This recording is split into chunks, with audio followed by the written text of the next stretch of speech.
মালয়েশিয়ায় কোনো ইসরায়েলি নাগরিকের উপস্থিতি শনাক্ত হলে তাকে তাৎক্ষণিকভাবে বহিষ্কার করা হবে বলে জানিয়েছেন দেশটির প্রধানমন্ত্রী আনোয়ার ইব্রাহিম। তিনি বলেন, মালয়েশিয়া ইসরায়েলকে রাষ্ট্র হিসেবে স্বীকৃতি দেয় না, তাই ইসরায়েলি নাগরিকদের অবস্থান গ্রহণযোগ্য নয়।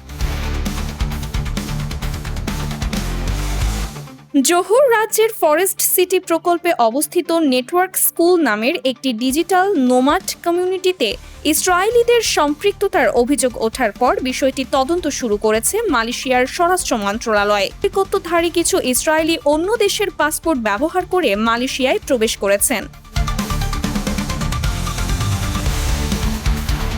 প্রধানমন্ত্রী আনোয়ার ইব্রাহিম বলেছেন, তদন্তে অভিযোগের সত্যতা মিললে সংশ্লিষ্ট ব্যক্তিদের অবিলম্বে দেশ থেকে বহিষ্কার করা হবে। এ বিষয়ে সংশ্লিষ্ট সব কর্তৃপক্ষকে প্রয়োজনীয় ব্যবস্থা নিতে নির্দেশ দেওয়া হয়েছে।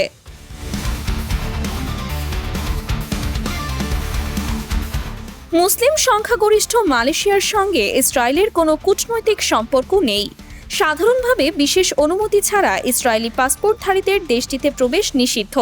তবে দ্বৈত নাগরিকরা অন্য দেশের পাসপোর্ট ব্যবহার করে প্রবেশ করলে তাদের পরিচয় যাচাই করা হচ্ছে।